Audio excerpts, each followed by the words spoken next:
Bien, bonsoir à tous, bienvenue dans notre petit jardin laboratoire.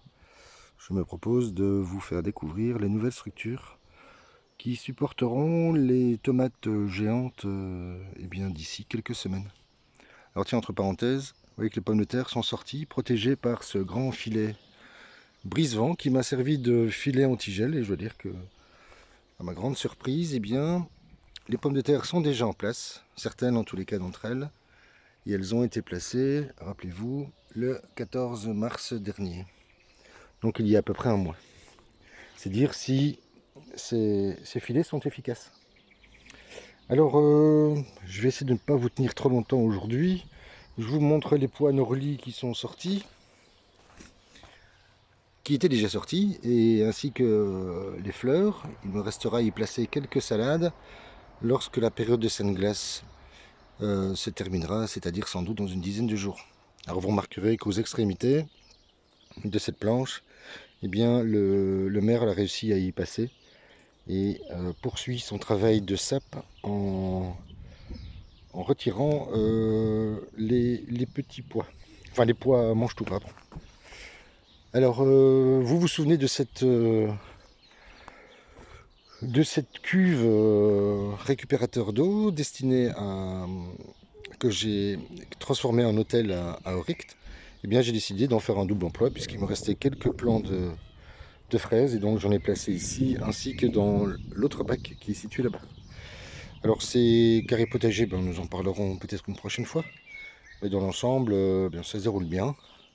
Regardez les épinards, je les trouve magnifiques. Il va tout de même falloir que je repense les 5 bacs qui sont autour de cette barricade en palette, barricade anti-vent. C'est pas très esthétique, je suis d'accord avec vous, mais je dois encore cette année la conserver. Et voilà, je l'ai repensé parce que j'y avais placé, vous vous souvenez, des graines de salade à la volée pour en faire des semis. Et voilà, ils ont tous décollé, hein, c'est température très fluctuante. Et donc je vais devoir retravailler ces bacs sans doute la semaine prochaine. Alors ici, vous vous souvenez, voilà, on va manger des prunes, je crois, cette année. Vous voyez ces planches qui ont finalement résisté à la période de froid, hein, que nous connaissons. Durant ces gelées blanches, je dois dire que je suis relativement satisfait, à l'exception peut-être des choux qui se font attaquer par je ne sais quel insecte. Alors est-ce un insecte du sol ou est-ce un insecte aérien? Il me faudra encore un petit peu de temps pour le découvrir. Alors vous voyez que le jardin commence à prendre de belles couleurs, hein. Allez, je vous passe les bacs rapidement. Voilà, je vous montre également les fraisiers et les salades. Hein, bac que je découvre régulièrement, hein. Je retire les mini serre-chapelles de manière à ce que les plants se fortifient au contact de la lumière. Ici je vous montre rapidement, j'ai remis des séries d'oignons, hein, puisque la technique fonctionne bien. Ici ce sont des barons rouges, là ce sont des sturions, pardon. Ici c'est de l'allium sativum, donc c'est de l'ail, hein. Celles-ci viennent d'Espagne, donc je tente la même chose. Et ceux-là, ce sont les cépas. Et ici, vous avez donc, comme je vous le disais la dernière fois, les oignons de Stuttgart. Et derrière, ce sont des jeunes pailles. Alors, il me reste des salades, hein, qui prennent la lumière du jour et qui se fortifient, hein. J'essaie de vous en montrer une. Alors, c'est toujours la même technique. On va rechercher par une petite poussée à décoller le système racinaire. Et bien voilà. Elles repartiront en terre en début de semaine prochaine. Alors je n'ai toujours pas eu le temps de m'occuper de cette planche. J'attends de pouvoir retirer les poireaux et je crois que je vais tenter de conserver le persil. Enfin, je ne suis pas encore certain. Nous verrons bien. Il me reste un kale ici. Alors les structures qui ont été réalisées, ce sont celles-ci. Je ne sais pas si on va bien le voir avec le contre-jour. J'aurais peut-être dû vous présenter cette vidéo un peu plus tôt. Alors pour ce faire, dans ces bacs ont été réaménagés et j'y ai placé du compost que vous voyez ici, mais que je retamise pour en avoir un qui soit le plus fin possible. Et les plants, ma foi, ont bien résisté. Alors j'y ai mélangé des fleurs et des légumes. Les fruits viendront un peu plus tard. Et quand je parle des fruits, je pense évidemment aux tomates. Donc j'ai deux rangées de structures pour les tomates les plus imposantes. Hein. Rappelez-vous, l'année dernière, les records dépassent le kilo par tomate, notamment les rouges de Crimée, alors de mémoire, hein, les Syria, les pardon, pas les cœurs de bœuf, mais les rouges d'Ukraine, ainsi que les tomates ananas jaunes l'année dernière. Et cette année-ci, nous allons tenter de la variété rouge, qui je crois devrait nous réserver de bonnes surprises. Enfin, je l'espère en tous les cas. Alors j'ai également réalisé cette planche, je viens d'ailleurs de la terminer. On voit que le compost pardon, hein, est encore frais. Alors je vais un petit peu la démonter pour vous montrer avec quoi on travaille. Mais voilà, regardez ça. Voilà un des secrets de fabrication de sol, hein, puisque je vous le rappelle, dans ce petit jardin potager, nous n'avons pas de sol puisqu'on travaille sur du sable. Il y avait ici auparavant une grande pelouse desséchée, remplie de racines. Alors il reste quelques arbres, mais certains ont dû être abattus parce qu'ils étaient ou malades ou morts.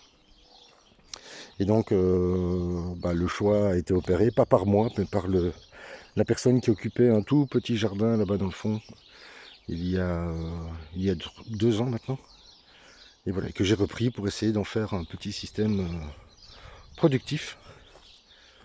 Alors bon, on est au début de la 2e année, hein. C'est un processus qui prend 3 ans selon moi, et que je teste en fonction de la qualité du sol, et surtout de la manière dont j'envisage un petit système productif, qui à l'avenir ne devrait me prendre que 3 étapes de travail, à savoir, puisqu'on va de la graine à l'assiette, les semis.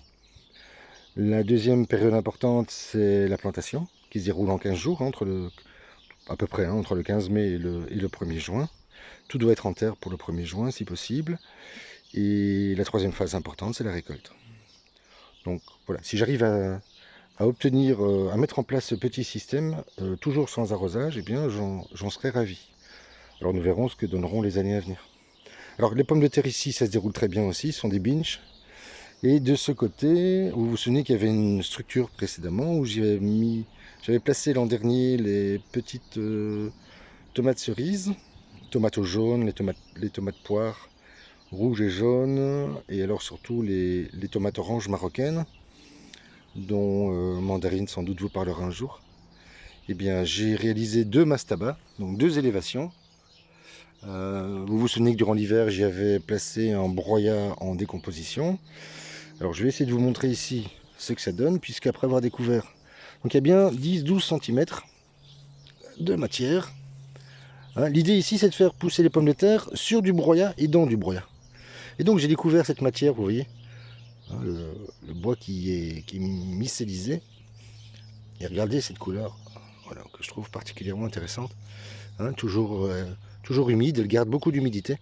Donc l'idée, c'est de les faire pousser sur ce broyat et sous ce broyat. L'avantage de cette technique, c'est quand même la récolte, puisque les pommes de terre sont immédiatement propres et on peut les consommer dans la minute. Voilà. Vous voyez qu'il me reste encore un peu de travail, hein. Notamment le rangement là-bas. Il me reste à préparer cette planche et je voudrais bien l'avoir terminée 3 semaines avant la plantation, de manière à ce que la matière se dégrade, puisqu'on nous annonce encore quelques pluies à venir.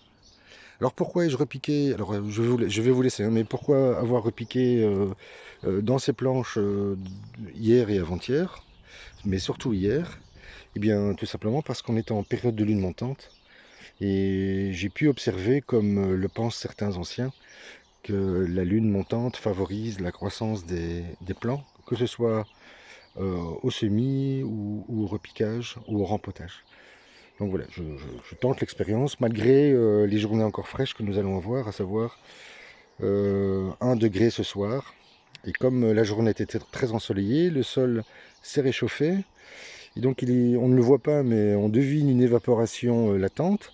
Et s'il passe un coup de froid avec un vent à 1 degré, eh bien l'effet ressenti sera de 0 voire -1. Et toutes les plantes gélives devraient souffrir. Enfin voilà, nous allez encore une fois tenter une expérience. Je vous souhaite une excellente soirée et je vous dis à très vite.